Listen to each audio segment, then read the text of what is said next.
selamat sore semuanya teman-teman Trimegah Sekuritas. Selamat sore juga teman-teman dari Kementerian Keuangan, pokoknya dimanapun kalian berada.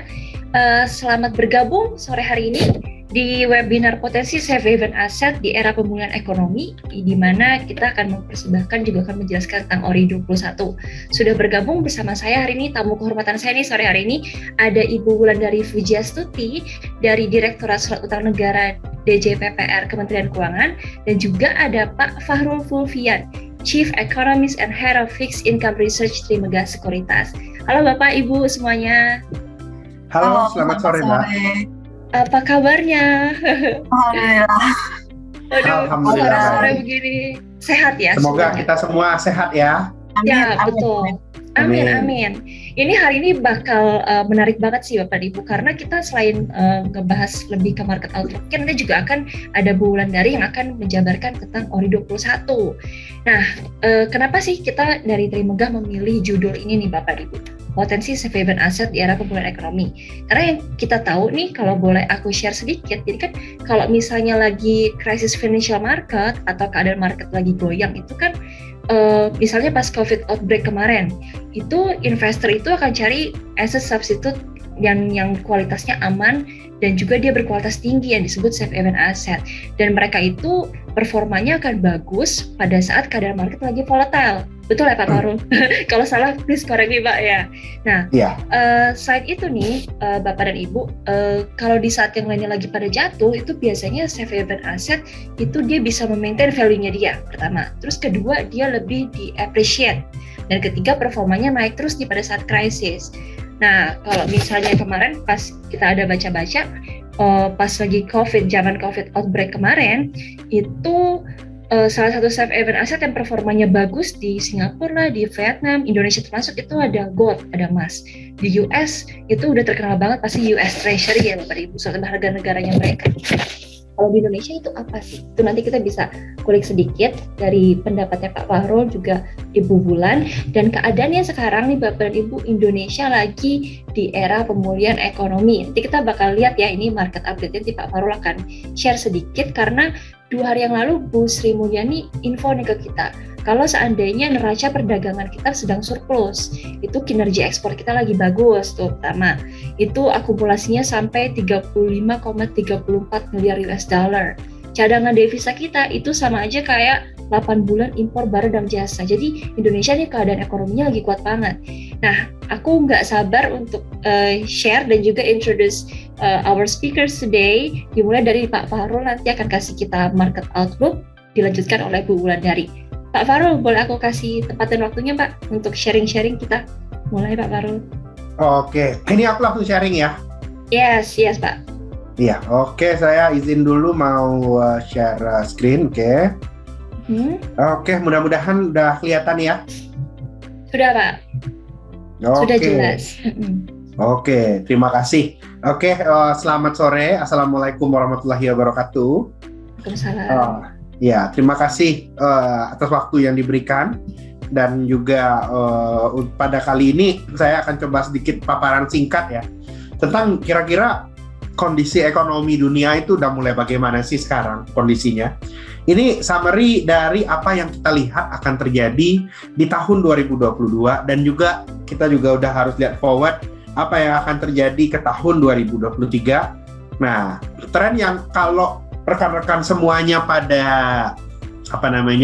rajin baca website news terkait dengan ekonomi, dan juga beberapa ada yang rekan-rekan juga aktif berinvestasi, saya rasa sudah tidak apalagi ya asing lagi bahwa pembicaraan utama yang lagi akan terjadi di tahun ini itu adalah kenaikan tingkat suku bunga. Nah, saya rasa semua orang udah tahu bahwa tahun ini tingkat suku bunga itu naik. Nah, bahkan The Fed sendiri itu di Amerika Serikat itu sudah mengkomunikasikan bahwa Maret ini kita akan mengalami kenaikan tingkat suku bunga.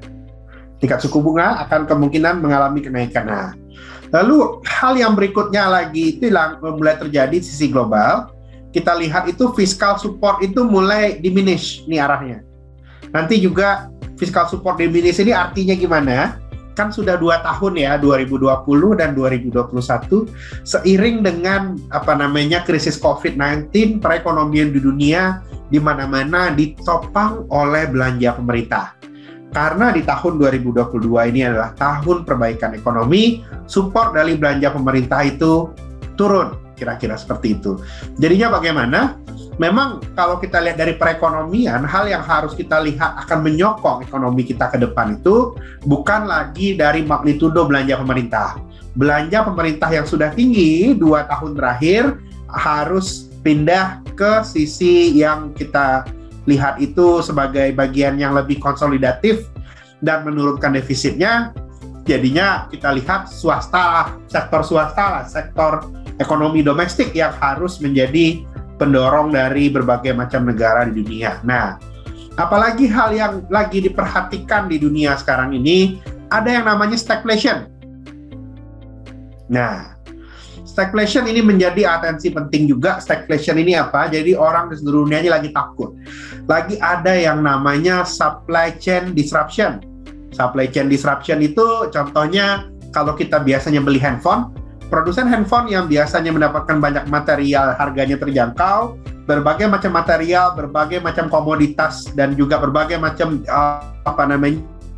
biji mineral yang dibutuhkan untuk membuat handphone kita itu sedang mengalami kenaikan harga yang luar biasa. Jadi ada concern terjadinya stagflation. Menarik ini. Di satu sisi kita ceritanya itu ada ekonomi membaik. Tapi kok ada stagflation? Ini nanti akan saya coba address juga ya, apa tren yang lagi terjadi.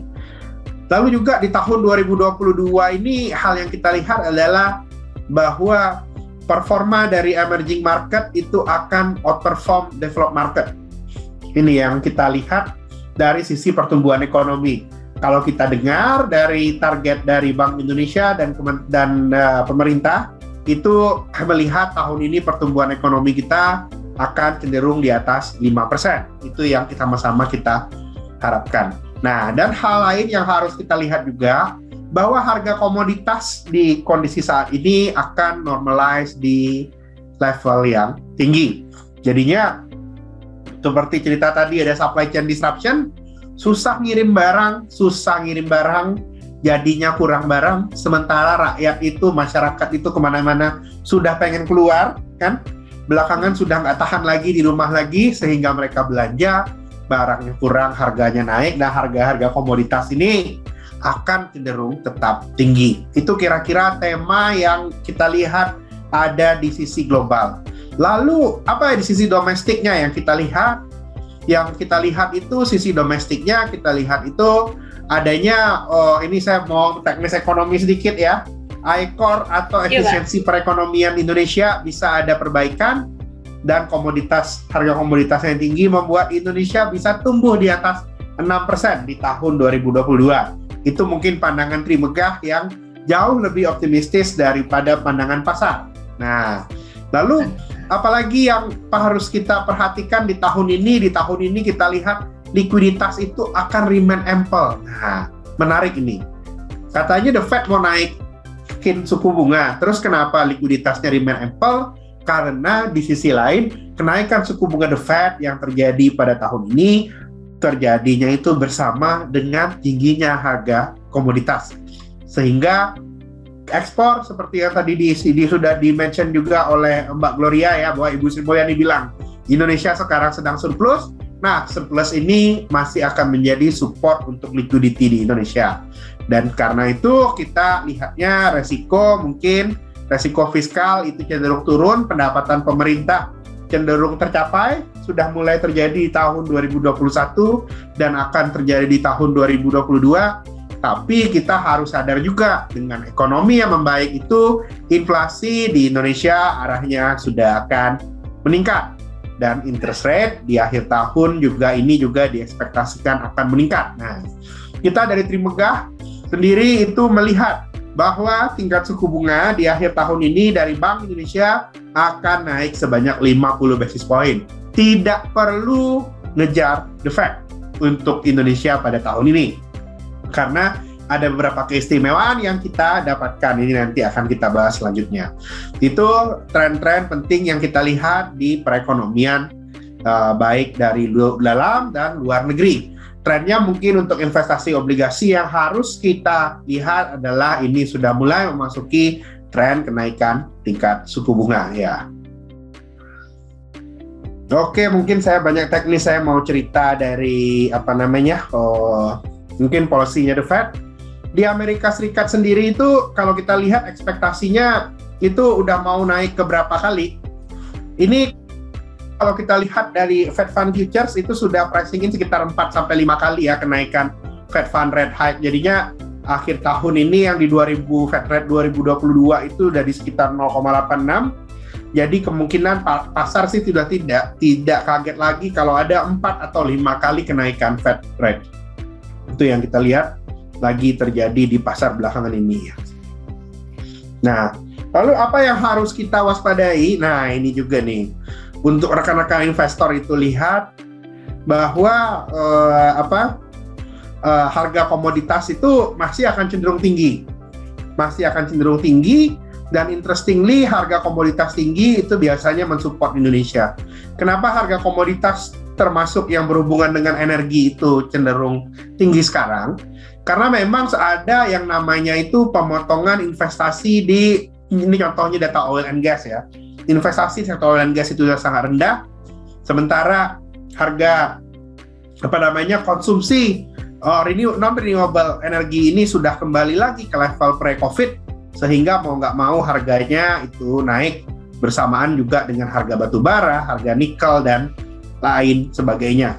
Sehingga memang pada tahun ini ada suatu hal yang menarik rekan-rekan, sehingga walaupun The Fed akan meningkatkan suku bunga, berbeda dengan peningkatan suku bunga The Fed yang terjadi di tahun 2013 dan tahun 2018 yang terjadi ketika ekonomi Indonesia sedang defisit. Saat ini karena tingginya harga komoditas ini, kenaikan tingkat suku bunga The Fed itu terjadi ketika perekonomian Indonesia sedang surplus, sehingga tidak ada urgensi untuk Bank Indonesia ngejar The Fed.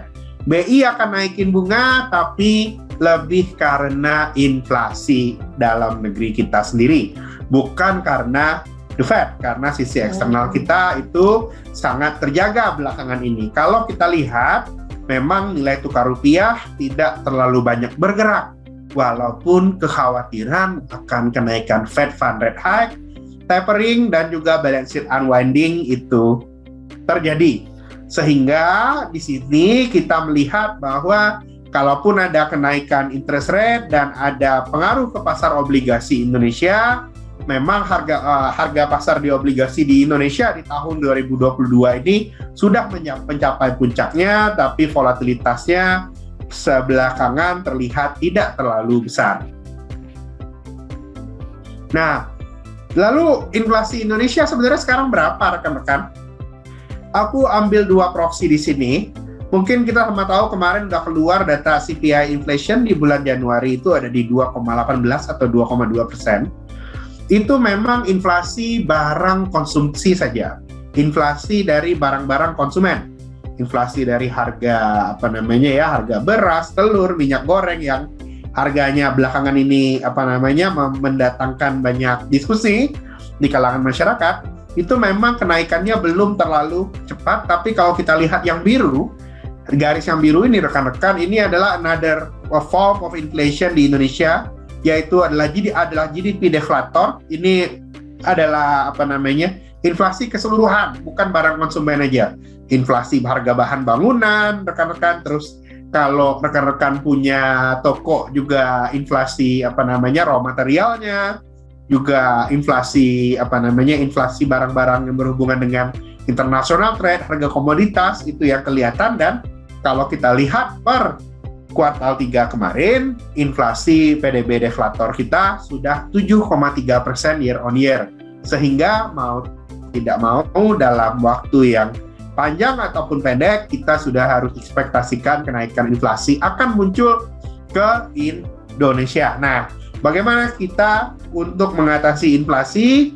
Mau nggak mau kita harus mencari instrumen investasi yang bisa melawan inflasi. Salah satunya kita bisa punya investasi yang berhubungan dengan obligasi di sini ya. Nanti mungkin yang akan lebih banyak dibahas oleh Ibu Wulan. Itu tadi ada potensi kenaikan inflasi di Indonesia. Nah, tapi untuk sisi perekonomian sendiri, orang pada takut kan inflasi tinggi ini sebenarnya jelek nggak sih untuk Indonesia? Kan isunya stagflation. Amerika pertumbuhannya turun, Cina pertumbuhannya turun.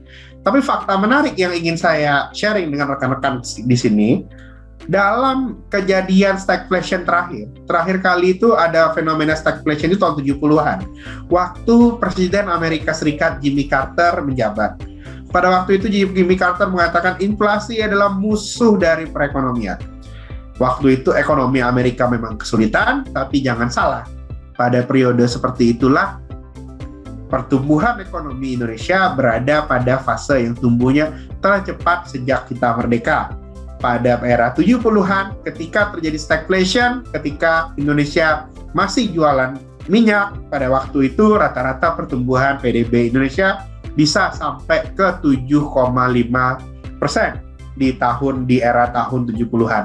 Karena itu saya lihat di tahun-tahun ke depan, saya lihat resiko dari pertumbuhan ekonomi Indonesia kalau dari numbernya mungkin tidak akan ke bawah tapi akan cenderung ke atas karena kita dapat dampak positif dari kenaikan tingkat pertumbuhan dari kenaikan demand dari barang-barang komoditas utama yang dijual oleh Indonesia ya. Dan juga ketika harga commodity price itu tinggi, selalu kita lihat bahwa emerging market akan cenderung outperform developed market. Ya. Nah, lalu bagaimana untuk strategi investasi di kondisi saat ini? Memang mungkin sama-sama kita ketahui polanya kenaikan tingkat suku bunga bisa menurunkan tingkat return dari obligasi karena ada kemungkinan penurunan harga. Saya lihatnya di kondisi seperti ini bukan berarti kita harus 100% meninggalkan portofolio kita di obligasi. Tapi memang di kondisi saat ini dengan tren kenaikan suku bunga, kita harus melihat investasi di instrumen seperti ORI itu untuk mendapatkan yield dan kupon yang ditawarkan oleh Kementerian Keuangan saat ini sebesar 4,9% masih jauh dibandingkan rata-rata nilai deposito di pasar. Jadi saya menyarankan kalau untuk portofolio yang targetnya untuk growth, tetap kita tahun ini masuk ke saham. Tapi untuk portofolio kita yang posisinya berjaga-jaga dan kebutuhan yang pasti, misalnya ada rekan-rekan yang butuh untuk anak masuk sekolah 3 tahun lagi, tetaplah gunakan investasi yang fix dan pasti seperti obligasi retail Indonesia ini. Yang saya lihat di kondisi sekarang, walaupun ada siklus kenaikan suku bunga, kita akan lihat siklus kenaikan suku bunga untuk Indonesia itu akan menjadi salah satu kenaikan yang paling shallow dalam beberapa dekade terakhir. Karena pada dasarnya tingkat likuiditas itu sangat tinggi sekali ya. Mungkin itu aja supaya saya nggak berlama-lama ya Mbak Gloria. Dan juga rekan-rekan semuanya, terima kasih. Mungkin nanti kita bisa gali lebih dalam di sesi tanya jawabnya. Sekian, terima kasih. Assalamualaikum warahmatullahi wabarakatuh. Waalaikumsalam. Pak Farul, thank you banget Pak. Itu tadi jadi muncul banyak pertanyaan di kolom juga udah mulai seru. Tapi sebelum kita banyak nih masuk, ada 22 pertanyaan. Iya makanya aku udah agak gemes. Tapi sebelum kita masuk ke diskusi kita nanti yang akan seru nih sepertinya, kita akan sambut Bu Wulan dari Fujasti ya Bu ya untuk membawakan presentasi seputar ORI 21 teman-teman. Silakan Ibu, waktu dan tempat dipersilakan. Terima kasih, bisa dibantu share screen-nya. Siap.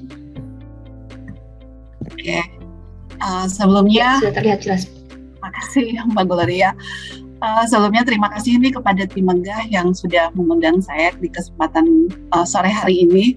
Semoga sehat-sehat semua ya yang hadir di webinar sore hari ini. Jadi sebelum saya lebih jauh lagi membicarakan tentang ORI, saya ingin ngomong sedikit nih tentang key visual ORI 21. Jadi setiap kita penerbitan Sun Retail maupun yang syariah, biasanya kita memang selalu ada desainnya beda-beda nih. Jadi untuk yang ORI 21 ini kita ganti warnanya nih, biasanya warnanya merah kan, kalau ORI identik sama merah. atau ungu. Nah sekarang kita yang warnanya ceria, optimis, bahagia, warna kuning. Ada lagi yang baru di sini itu adalah kalau lihat ya, kalau teman-teman mungkin sudah pernah ikuti yang ORI sebelumnya, ORI 20 itu biasanya yang jadi aktor di depan itu adalah yang kelompok milenial atau generasi Z gitu ya, yang masih muda-muda. Nah sekarang kita ada tambahan aktor cover boy ini dari generasi baby boomers yang di belakang, Bapak ini di belakang. Kenapa demikian? Karena ketika tim strategi kami, unit yang melakukan strategi, melakukan riset tahun kemarin, ternyata kami menemukan ada minat yang cukup besar dari kelompok baby boomers. Jadi memang kalau baby boomers itu mereka uangnya banyak, jadi mereka volume yang lain juga banyak, tetapi orangnya itu lagi. Nah ternyata ada juga kelompok baby boomer yang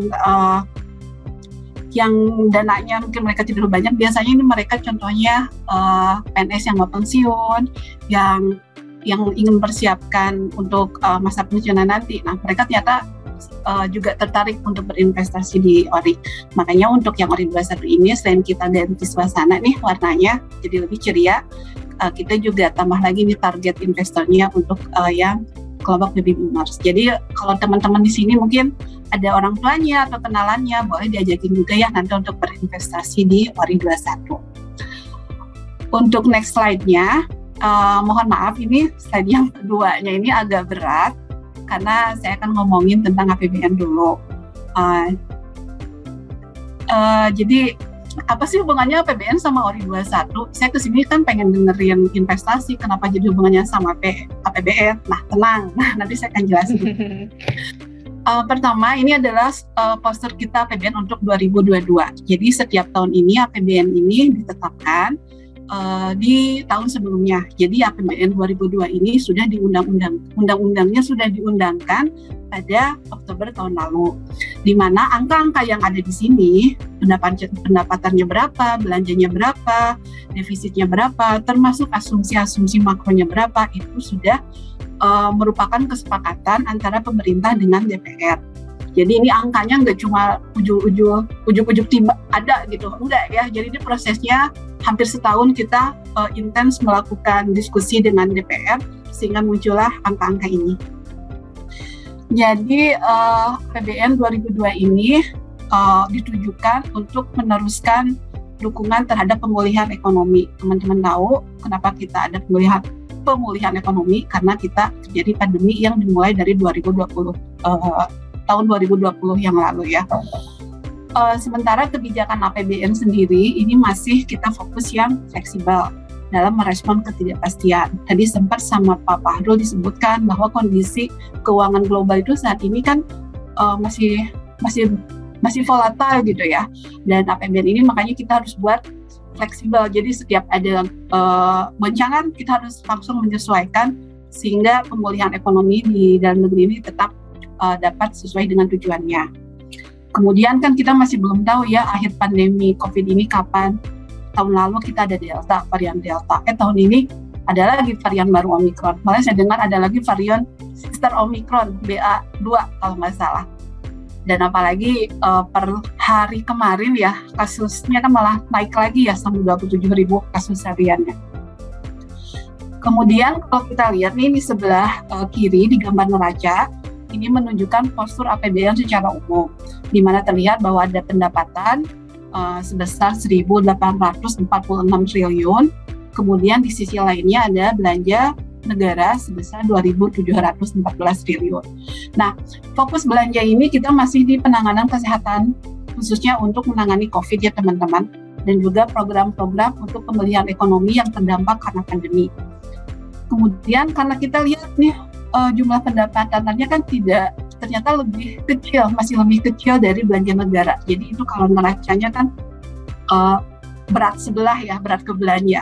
Makanya itu ada selisihnya yang kita sebut dengan defisit pembiayaan.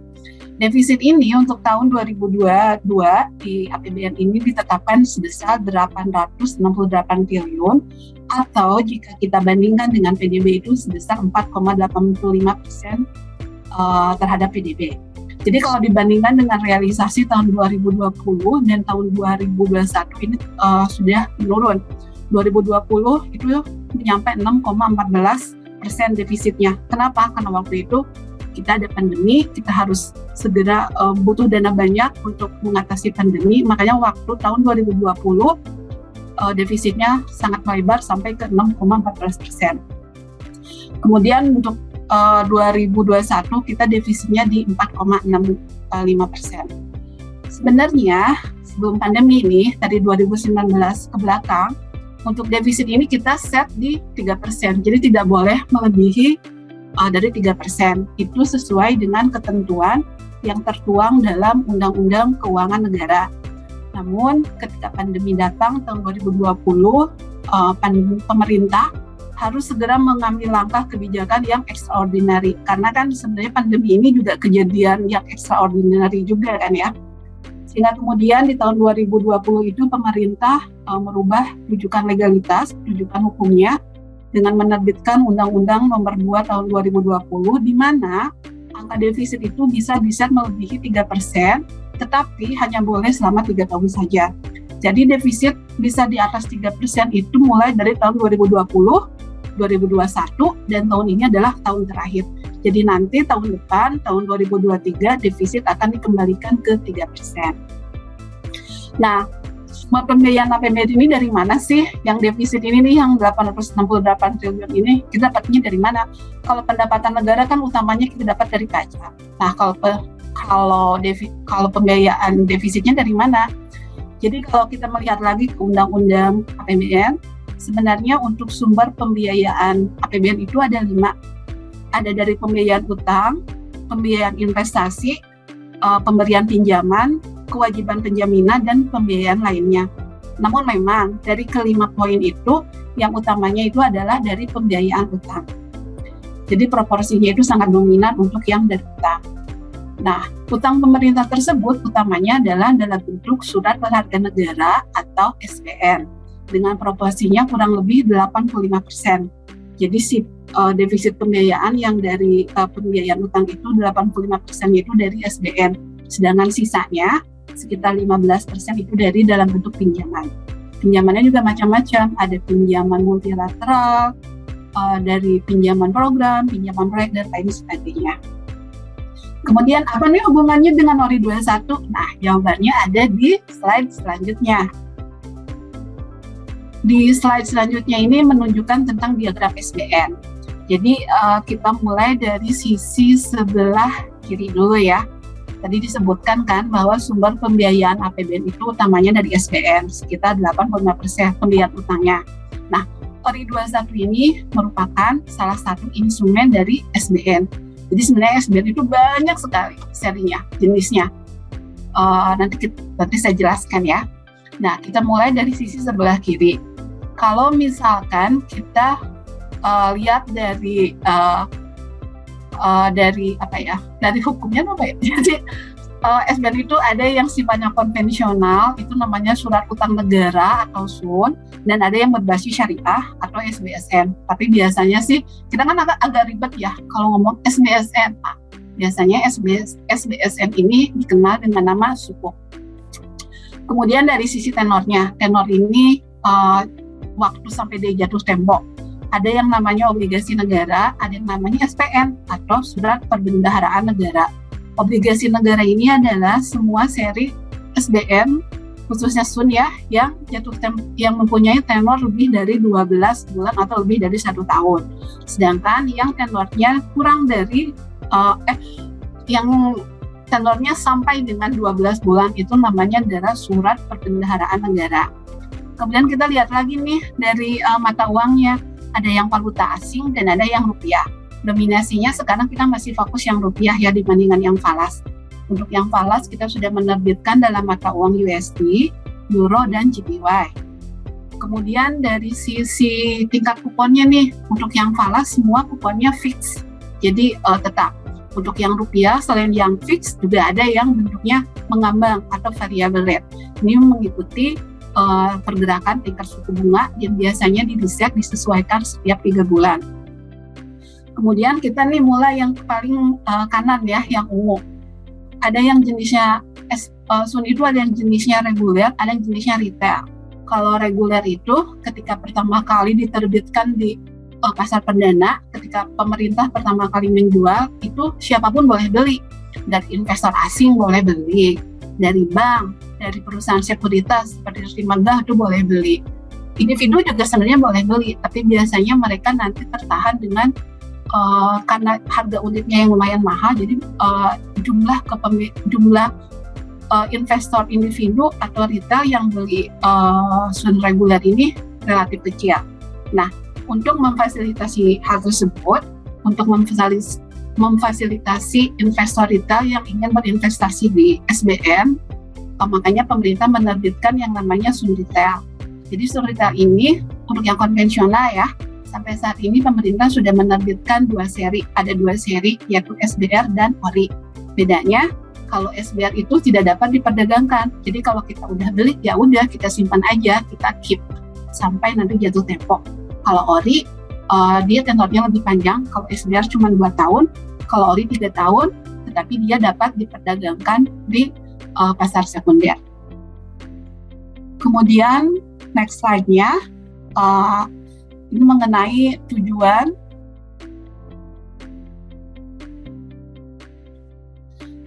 dan manfaat penerbitan Sun. Ngapain sih pemerintah nerbitin Sun gitu ya, selain yang tadi ya, buat membiayai APBN. Jadi utamanya memang penerbitan Sun ini karena bagian dari SBN, utamanya adalah untuk membiayai defisit APBN setiap tahunnya. Kemudian yang kedua itu untuk mengatasi cash mismatch atau ketidakseimbangan cash gitu ya.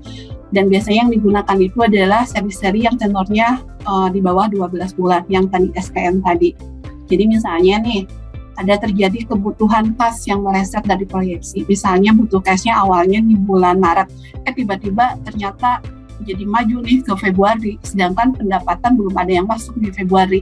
Nah, untuk mengatasi hal tersebut bisa diatasi dengan menerbitkan Sun yang tenornya kurang dari 12 bulan. Untuk sampai saat ini pemerintah untuk seri SN ini sudah menerbitkan yang tenornya 3, 6, 9, dan 12 bulan. Kemudian untuk tujuan yang ketiganya itu adalah untuk mengelola portofolio utang negara. Ini salah satu contohnya adalah transaksi debt switch atau transaksi menukarkan seri-seri yang akan jatuh tempo dalam waktu dekat dengan seri-seri yang jatuh temponya masih lama. Jadi nanti dapat mengurangi beban utang pemerintah jangka pendek. Jadi biasanya kita akan menukarkan seri-seri yang akan jatuh tempo misalkan tahun depan 2024, kita tukarkan nih dengan seri-seri yang akan jatuh temponya 10 tahun lagi misalkan di 2032. Jadi beban utang untuk tahun depannya dapat dikurangi. Kemudian dari sisi manfaat, ya tadi sudah disebutkan ya, untuk yang fiskal itu berkaitan dengan Sun sebagai alat untuk membiayai defisit APBN. Sedangkan untuk kita nih, masyarakat awam, masyarakat retail dan juga institusi, Sun ini dapat digunakan sebagai sarana investasi. Kemudian selain itu Bank Indonesia juga menggunakan Sun sebagai instrumen moneter. Contohnya ketika rupiah tertekan atau melemah, maka BI akan menggunakan Sun untuk mengurangi suplai rupiah di pasar. Caranya dengan apa? Yaitu dengan menjual Sun yang mereka miliki ke pelaku pasar atau biasanya ke perbankan ya. Kemudian untuk institusi lain yang ingin menerbitkan obligasi, mungkin obligasi korporasi contohnya ya, imbal hasil dari Sun ini atau yield dari Sun ini dapat digunakan sebagai acuan atau rujukan atau benchmark dalam menentukan kupon obligasi korporasi tersebut. Jadi misalnya nih, Trimegah mau menerbitkan obligasi tenor 10 tahun. Nah, kuponnya berapa nih? Kan bingung kalau misalkan nggak ada acuan kan. Nah, acuannya itu adalah dengan melihat berapa sih imbal hasil Sun saat ini. Nah, nanti tinggal ditambahkan spread untuk sebagai kredit spread-nya. Misalkan Sun 10 tahunnya untuk saat ini yieldnya 5%. Nah, nanti sama membuat yang termudah kita tambahkan jadi 6%. Demikian contohnya. Untuk slide selanjutnya kita sudah mulai nih ke ORI. Apa sih ORI itu? Kalau tadi mengacu ke diagram sebelumnya ya, ORI itu kita dapat definisi, ORI 21 itu dapat kita definisikan sebagai instrumen soon tradable atau dapat diperdagangkan yang diperuntukkan untuk investor retail di pasar perdana. Nah, karena ORI yang sedang ditawarkan sekarang ini adalah ORI seri ke-21 yang diterbitkan oleh pemerintah, maka namanya ORI 21. Jadi kalau yang kemarin kenapa ORI 20? Ya karena itu adalah seri ORI yang ke-20. Nanti next ada lagi seri ORI, nah namanya ORI 22 gitu. Kemudian untuk selanjutnya terkait tujuan penerbitan Sun Retail, tujuan utamanya kita tujuan utama yang satu ya. Tujuan utamanya adalah untuk memperluas basis investor di dalam negeri. Jadi saat ini Sun Rupiah tradable itu berjumlah kurang lebih 3.879 triliun. Dan dimiliki oleh mayoritasnya itu adalah oleh investor institusi seperti bank, dana pensiun, asuransi, manajer investasi. Bank Indonesia juga termasuk yang mempunyai kepemilikan di Sun. Nah, sedangkan porsi kepemilikan oleh investor retail itu hanya 168 triliun saja, atau kalau secara proporsi itu nggak nyampe hanya 4,3%. Dan kami harapkan dengan menerbitkan Sun Retail, maka semakin bertambah juga jumlah investor yang mau berinvestasi di Sun. Ya mungkin awalnya nominalnya kecil, nominal 1 juta dulu. Tapi harapannya selanjutnya kita, harapannya sih bisa terus bertambah ya naik investasinya. Kemudian pasar Sun yang domestik itu akan lebih stabil juga dari gejolak pasar keuangan global. Jadi kita sih harapannya kita bisa seperti yang di Jepang ya. Rasio debt to GDP Jepang itu mencapai 265% loh teman-teman. Bandingin sama Indonesia yang cuma 41% data tahun 2021 kemarin ya. Tetapi kita tahu pasar surat utang Jepang itu termasuk yang paling stabil di dunia. Kenapa? Karena hampir lebih dari 90% utangnya itu dimiliki sama warga negaranya sendiri. Nah kita juga pengen dong bisa kayak gitu. Makanya ayo dong beli ORI. Kemudian karena Sun juga merupakan bagian dari APBN yang merupakan bagian dari SBN yang digunakan untuk pembiayaan APBN, maka kita harapannya pembiayaan APBN kita dapat lebih mandiri ya dalam pembangunannya. Yang lainnya bisa dilewat saja, kita langsung ke struktur ORI 21 ya. Jadi kalau dibandingin dengan ORI 20 yang kita terbitkan tahun lalu, misalnya masih sama. Semuanya masih sama, mungkin yang beda itu hanya di kupon aja ya. Kupon tadi udah disebutkan sama Pak Fahrul di awal, kuponnya 4,9%. Kalau ORI 20 itu 4,95%. Tadi juga ada yang nanya tuh di pertanyaan, kenapa kuponnya kecil terus? Nah, nanti ya dijawab. Jadi untuk nominal maksimal pembeliannya kita masih di 2 miliar ya. Sebelumnya kan kalau ORI sebelum ORI 20 itu, ORI 19 ke belakang itu 3 miliar.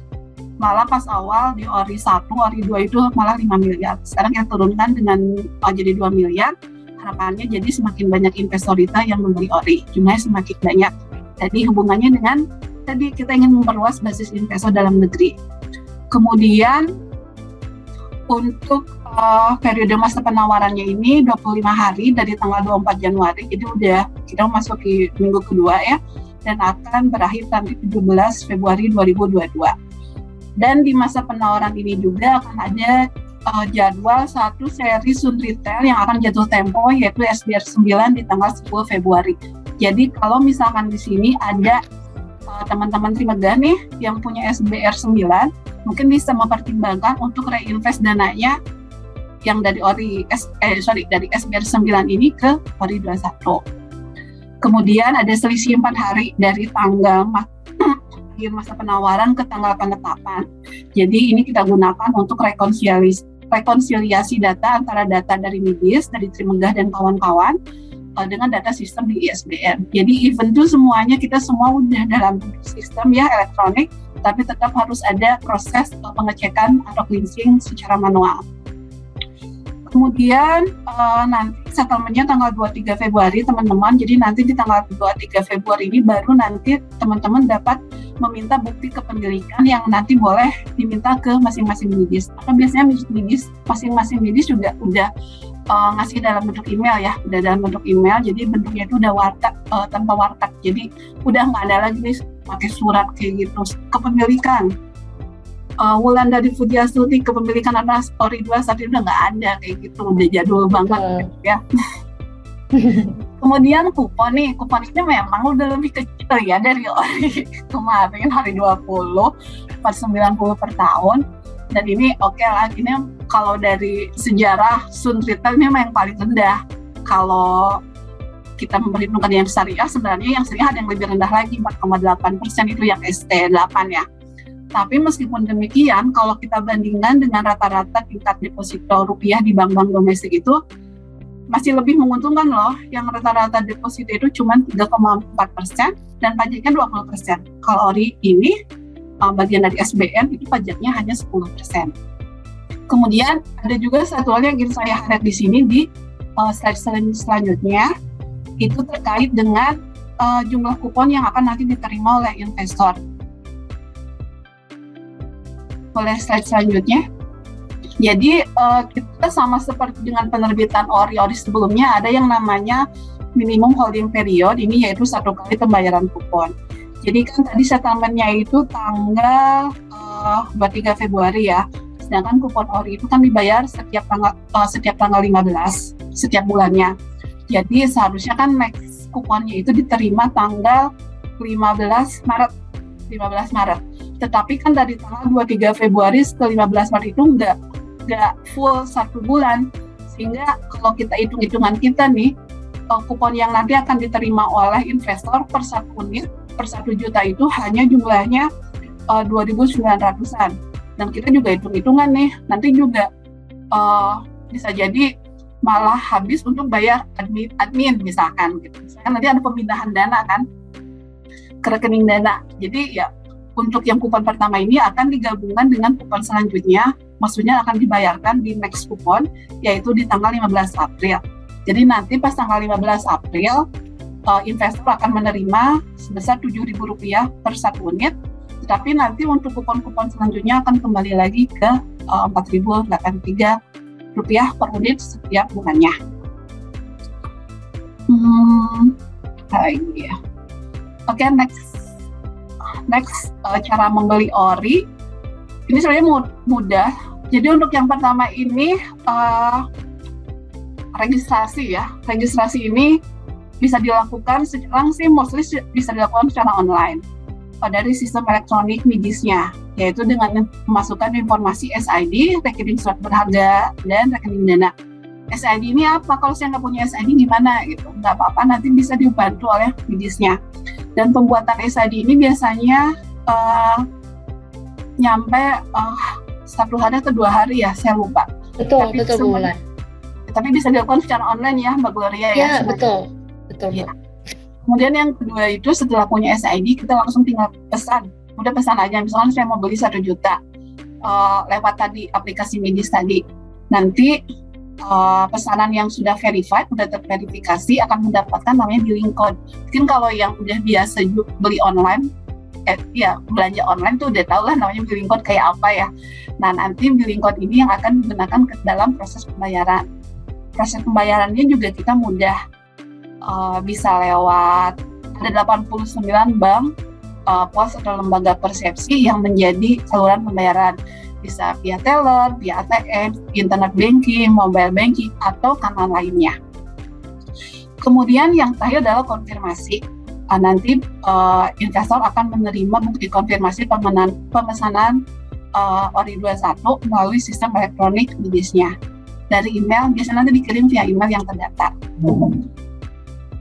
Kemudian next, bisa dilewati aja ya, ini SID, next aja di jumlah MIDIS. Untuk yang tahun ini, untuk yang Ori 21 ini kita ada 2 tambahan MIDIS baru. Jadi untuk Ori 20 kemarin kita masih ada 26, sekarang kita udah ada 28. Nah, coba dilihat nih Trimegah ada di mana.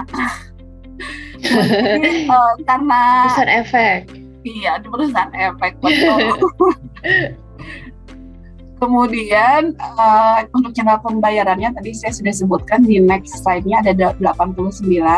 Jadi nanti investor yang mau melakukan pembayaran bebas saja pilih mana yang paling convenient. salah satunya malah ada toko hijau ya istilahnya ya. Kita udah bisa bayar ini loh, udah bisa bayar ori via toko hijau nih. Kemudian di slide selanjutnya mengenai keuntungan, bisa di next slide-nya, Mbak. Iya, satunya lagi. Iya, keuntungan ini, ya namanya juga saya jualan, saya pasti ngomongin keuntungan dong ya. Lanjut Bu, betul. Yang pertama, karena ini adalah yang menerbitkannya adalah negara, jadi nanti pembayaran kupon dan pokoknya sampai dengan jatuh tempo ini sudah dijamin dengan Undang-Undang SUN, yang dananya disediakan dalam APBN setiap tahunnya. Jadi teman-teman nggak usah khawatir. Bisa ditanya deh sama yang udah invest ke ori sebelumnya, pemerintah pernah telat bayar nggak sih? Gagal bayar nggak sih? Telat bayar juga nggak pernah gitu. Kemudian keuntungan lainnya ya tadi untuk yang cocok untuk yang mempunyai pengeluaran tetapnya setiap bulan, karena ori juga kuponnya kan dibayarkan setiap bulan. Malah nanti kalau misalkan pengen reinvest lagi kan itu di situ ada keuntungan juga kalau duitnya di reinvest lagi, sama mungkin seperti di deposito mirip seperti itu, bunganya dimasukkan lagi ke pokok depositonya, nanti bisa muter lagi kayak gitu. Even tuh ori nggak bisa ya, jadi nanti investnya ya kuponnya di investasi yang lain gitu. Tapi lumayan sih buat nambah pulsa ya, beli pulsa buat teman-teman yang lagi WFH gitu ya sekarang.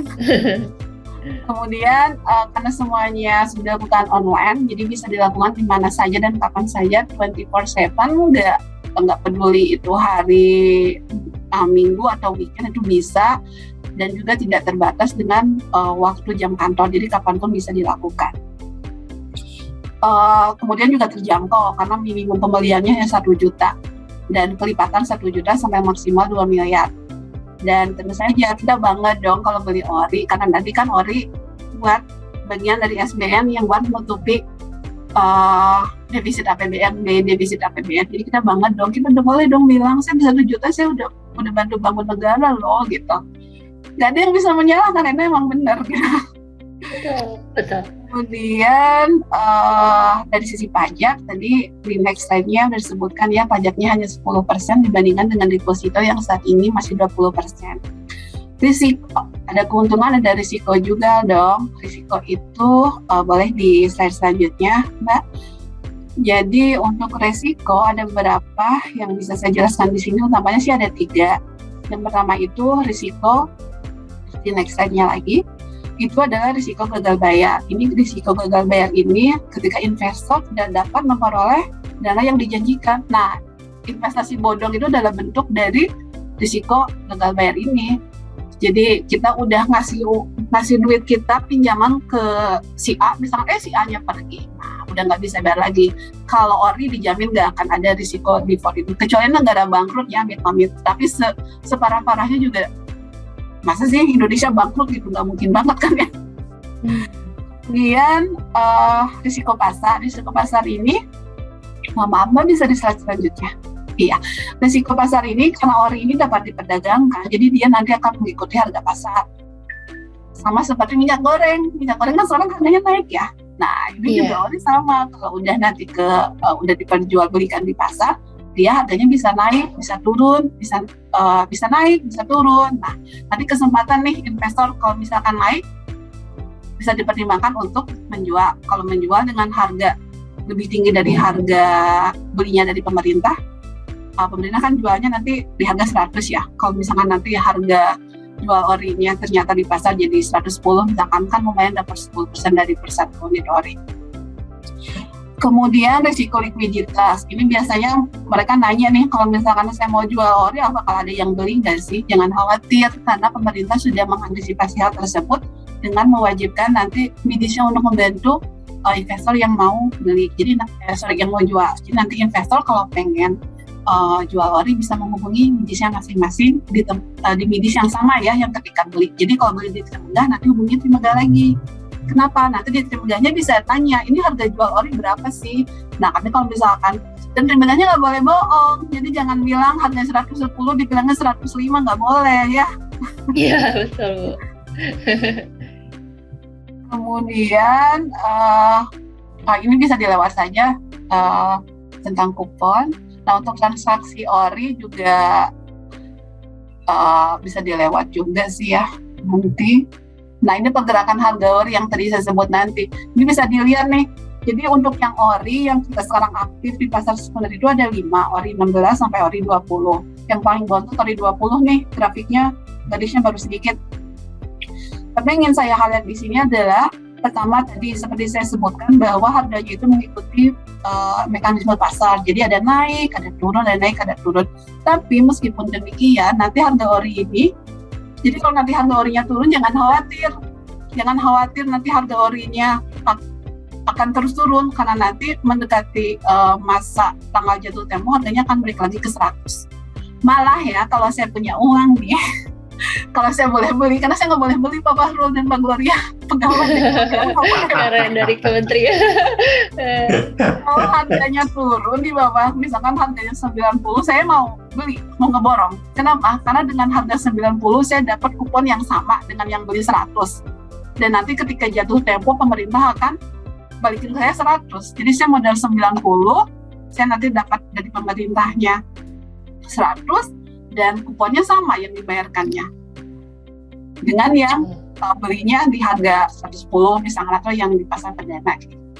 Tapi bukan berarti teman-teman mau beli orinya nunggu harganya jatuh ya, karena kalau di sini terlihat kan orinya di atas 100 nih, selalu di atas, diperdagangkan di atas premium. Jadi 100 ini adalah harga jual kita di perdana. Next sudah selesai ya kayaknya. Oke, jadi untuk teman-teman yang mau tahu lebih lanjut, nanti bisa cek di www.kemenq.go.id/ori. Semua informasi ada di sana, termasuk memorandum informasi dan slide yang barusan saja saya share. Oke, kembali ke Mbak Gloria, terima kasih. Mantap, terima kasih Bu Wulandari. Oh ya teman-teman, kalau tadi nonton video yang di awal tuh, yang diputar dari Kementerian Keuangan, itu ditulis oleh tulisan dibilang dari penerbitan ori tahun 2006 itu Kemenq itu sudah menggait 544.000 investor dan nilai penerbitannya 276 triliun. Wow, kongres Bu. Semoga yang ini juga mantap ya. Kita boleh langsung masuk ke ini ya, ke kolom pertanyaan, karena udah pertanyaannya ya. Aku kan reserve satu question untuk Pak Fahrul, juga satu untuk Bu Elisa, karena timing juga durasi teman-teman, nanti kita akan pilihin Bapak dan Ibu yang akan kita jawab ya. Dari Pak Ricardo Nugroho, ini seperti pertanyaan untuk Pak Fahrul. Selamat sore, saya Ricardo, izin bertanya terkait dengan rencana kenaikan suku bunga di Amerika. Bagaimana dampaknya terhadap pasar obligasi di Indonesia dan emerging market lain? Apakah akan berpengaruh terhadap aliran dana asing ke Indo nih Pak, tentang market nih Pak?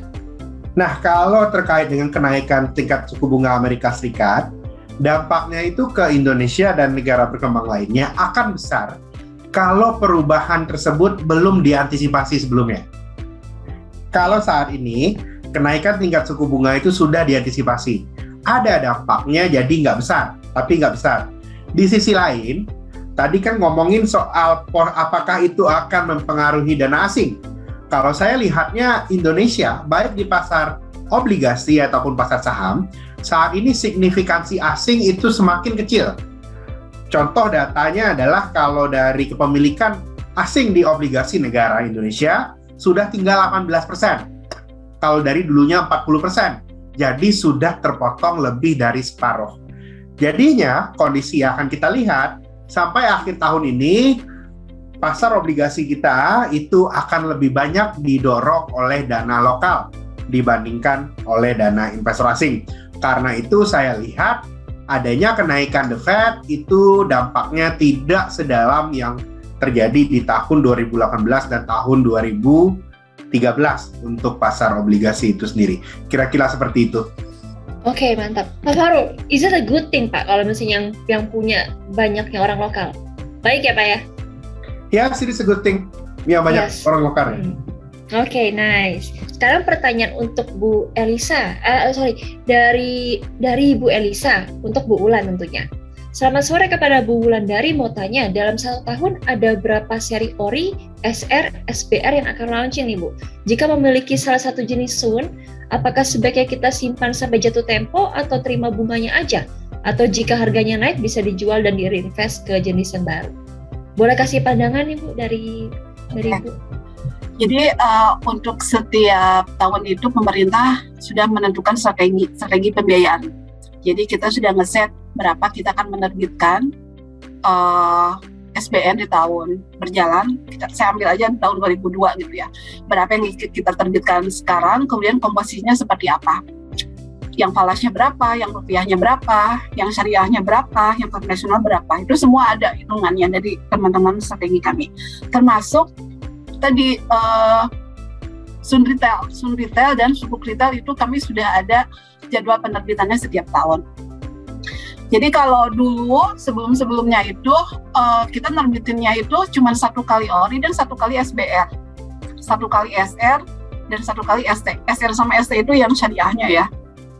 Tapi makin ke sini karena kita sudah punya sistem online, sistem ESPN, dan kita juga melihat animo masyarakat juga sudah sangat bagus dalam berinvestasi di SBN, maka kita nambah jumlah penerbitan yang otomatis nambah jumlah target juga.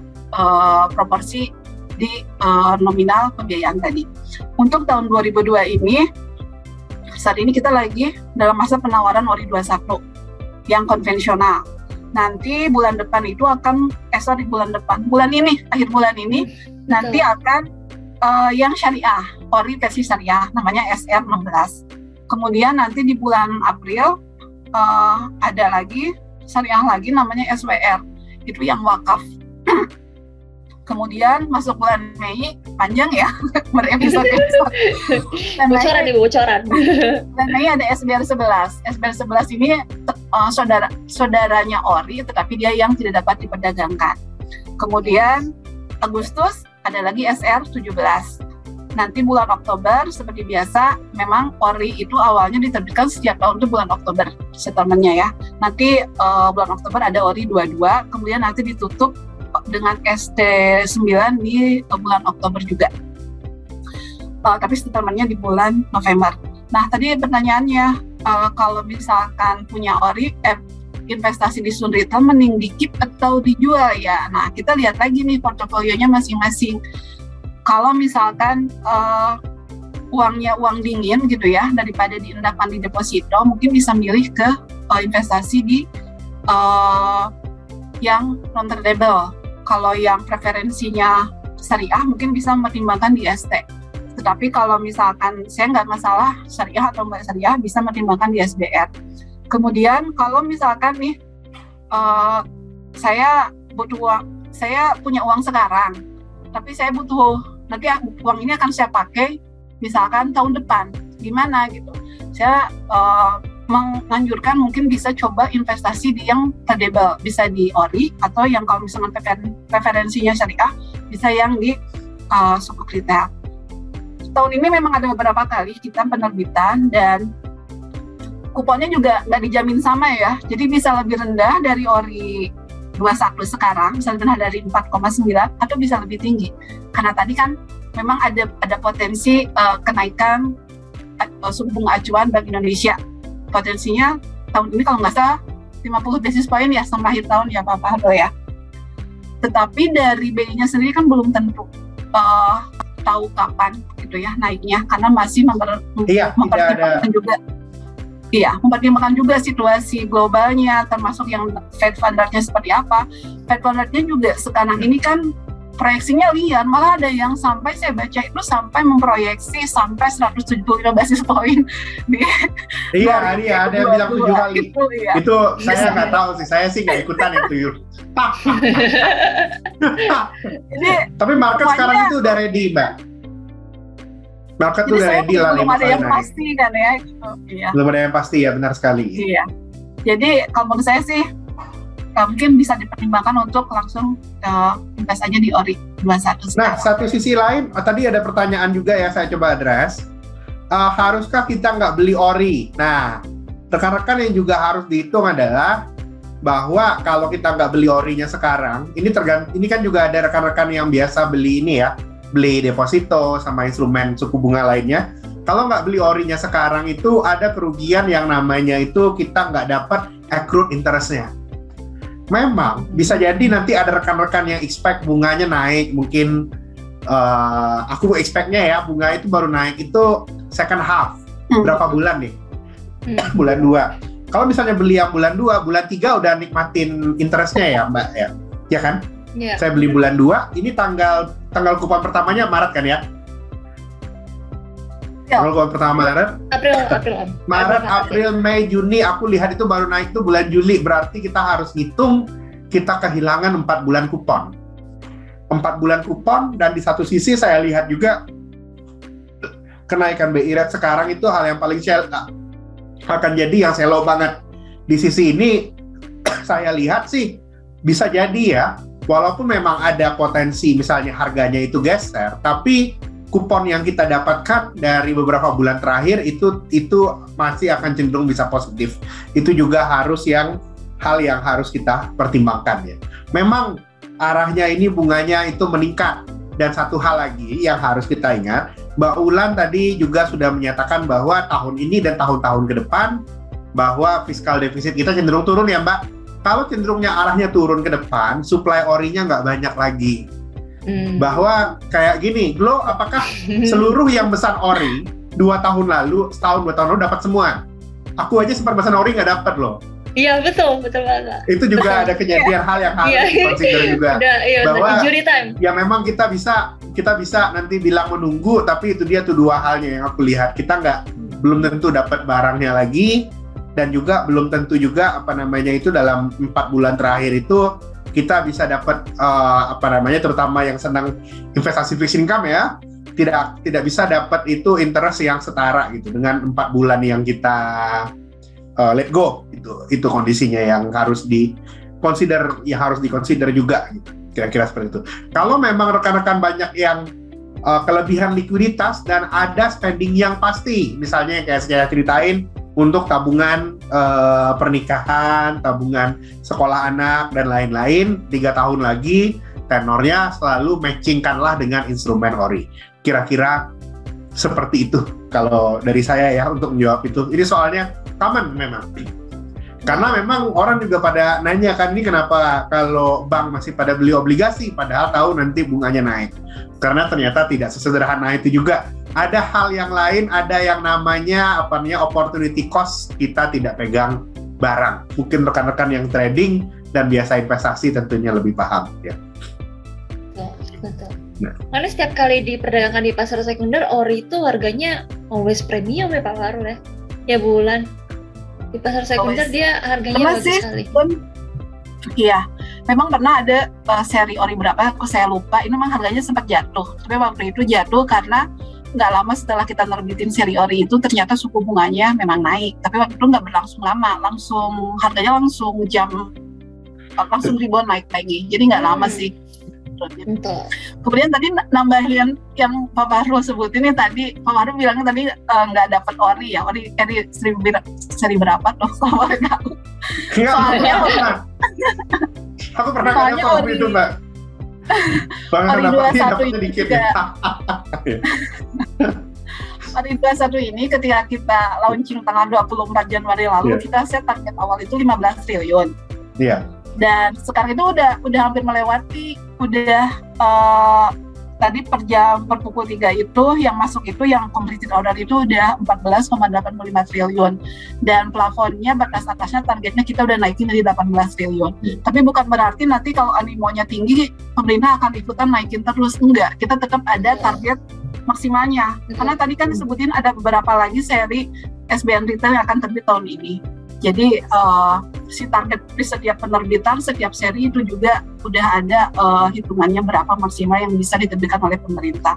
Jadi mungkin saya nggak bisa nyebut berapa maksimalnya untuk ori 21 ini, tetapi yang jelas target awal ini sudah hampir terlampaui. Kayaknya besok udah terlampaui deh, udah nembus 15 triliun. Oke, siap. Ini Pak Fahrul dan Bu Wulan, kita reserve masing-masing one last question ini ya. Dari penanyanya pada sore hari ini, Pak Iwan Gozali, ini kayaknya dia lagi ragu nih Pak Fahrul. Dia bilang, Pak Fahrul, terkait safe haven aset, apakah tingkat keamanan investasi SPN atau ori dengan investasi emas setara? Mohon penjelasannya Pak, terima kasih. Beda, instrumennya beda. Ini ORI itu adalah interest bearing securities. Kita beli ORI dengan harapan kita dapat kupon. Oke. Sedangkan kalau emas itu beda lagi. Emas itu baru kita beli kalau kita benar-benar dapat ada ketidakpastian di seluruh dunia. Ketika kita percaya bahwa dunia akan runtuh, belilah emas. Itu benar. Itu kalau bisa dibilang itu safe haven yang paling, kalau aku bisa bilangnya itu safe haven yang paling dasar itu emas sebenarnya. Dan hubungannya itu berbeda sebenarnya. Kalau dan kalau misalnya ada kenaikan tingkat suku bunga kayak sekarang, emas itu biasanya turun harganya.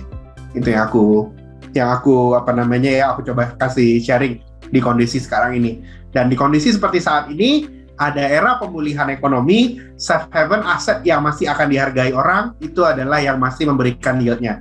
Kalau safe haven aset yang hanya untuk tempat nongkrong uang, contohnya emas, itu kan naik ketika COVID ya, gara-gara uang tidak beredar di sektor, semuanya di sektor keuangan.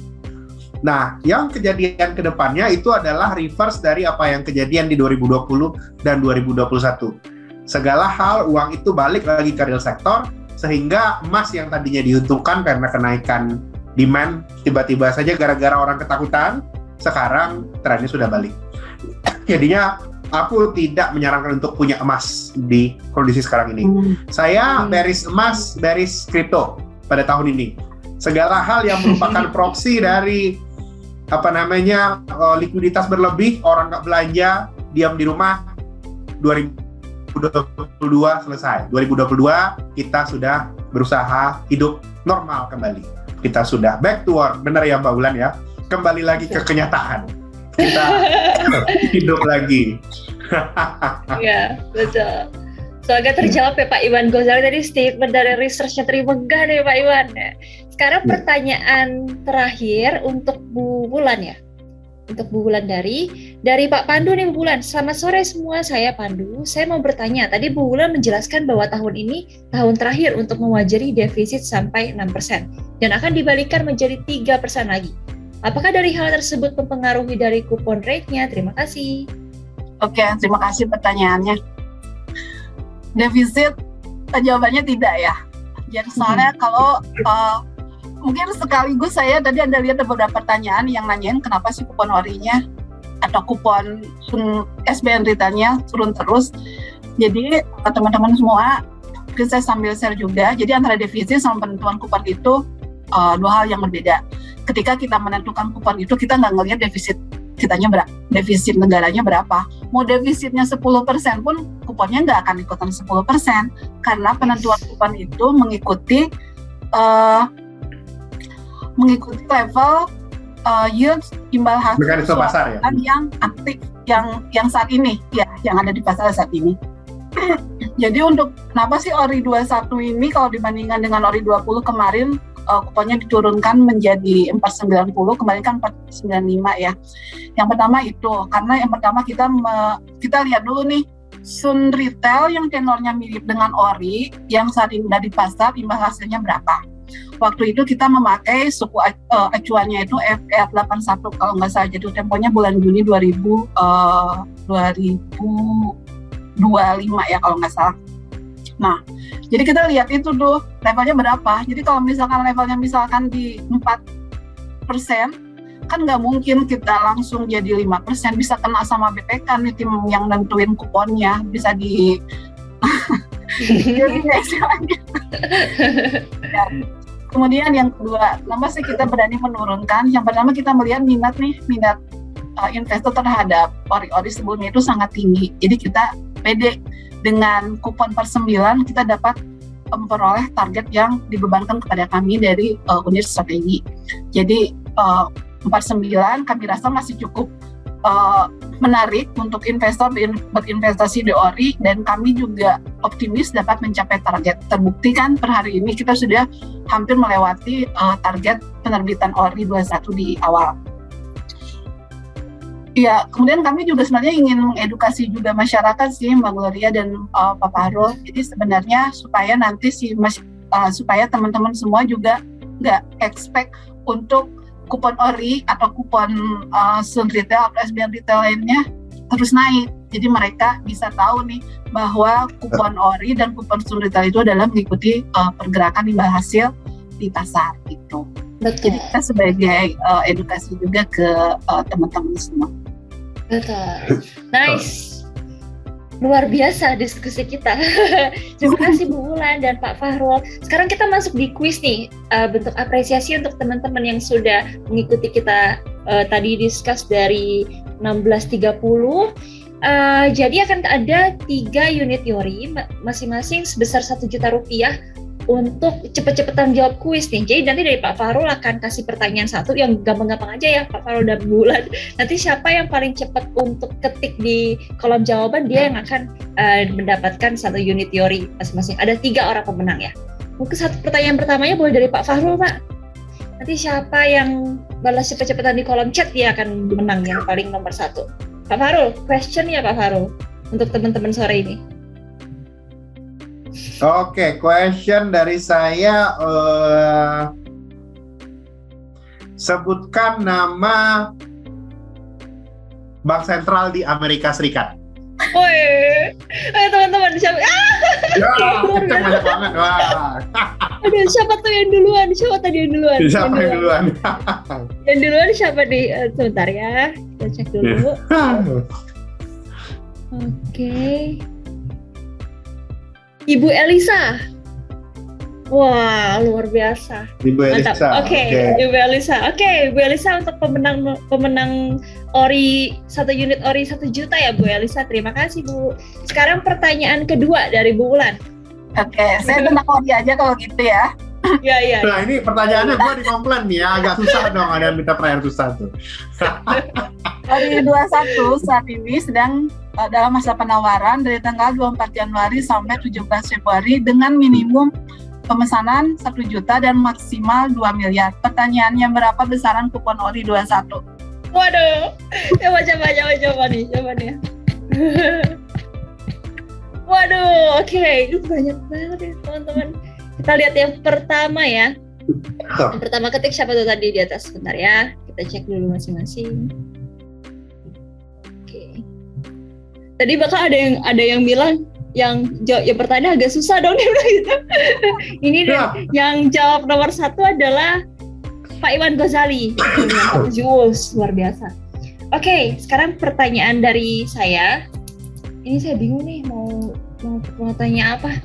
Yang gampang-gampang aja ya teman-teman semua. Yang susah tuh dia mintanya yang susah. Kalau yang susah ntar yang tanya dari Pak Fahrul sama Bu Wulan nih. Oke. Pertanyaan kita yang gampang aja ya.